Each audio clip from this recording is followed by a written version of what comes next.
কিরে এখানে এরকম ভাবে দাঁড়ায় রয়েছি কেন? দাঁড়ায় সময় নষ্ট করলে হইব? চল তাড়াতাড়ি। কি বলস জসিম? বন্ধু দেখ, ঈদ মানে আনন্দ। ঈদের দিন রাস্তাঘাটে প্রচুর জাম থাকবো, তোরা কিন্তু সাবধানে গাড়ি রাইড করবি। এই বেটা তুই কি কস?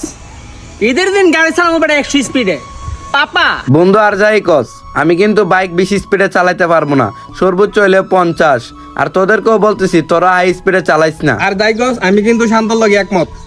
আর না হইলে ঈদ করতে হইব হসপিটালে। তোর বেটা তোর মতন ভিতরে লইয়া কোন জায়গায় গিয়া শান্তি পাই না বুঝছস।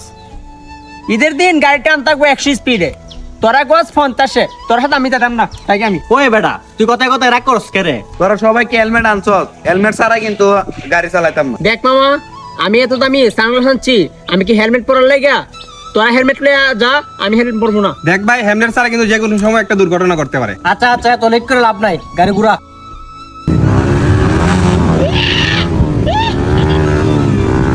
শাকিল, গাড়ি হচ্ছে চালা, যে কোনো সময় একটা দুর্ঘটনা হইতে পারে।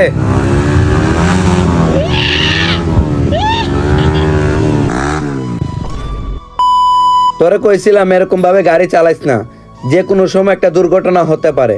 আমাদের কথা তো আর শুনস না। যদি হেমলেটটা থাকতো তা আজকের মাথায় আঘাতটা বাস না। আল্লাহ অনেক বড় দুর্ঘটনা হাত থেকে তোরে বাঁচাইছে। বন্ধু, আজকে অনেক বড় একটা শিক্ষা হইছে। আজকের পর থেকে আমি হেলমেট ছাড়া আর গাড়ি চালাবো না। আর আমি সবাইকে অনুরোধ করব যাতে হেলমেট পরে গাড়ি চালাই। আমাদের আশেপাশে অনেক ভাই ব্রাদার্স আছে যারা হেলমেট ছাড়া বাইক রাইড করতে অনেক পছন্দ করে। ওইসব ভাইদেরকে বলতেছি, যদি আপনি হেলমেটটা পরেন অনেক সময় অনেক বড় দুর্ঘটনার হাত থেকে আপনি বাঁচতে পারবেন।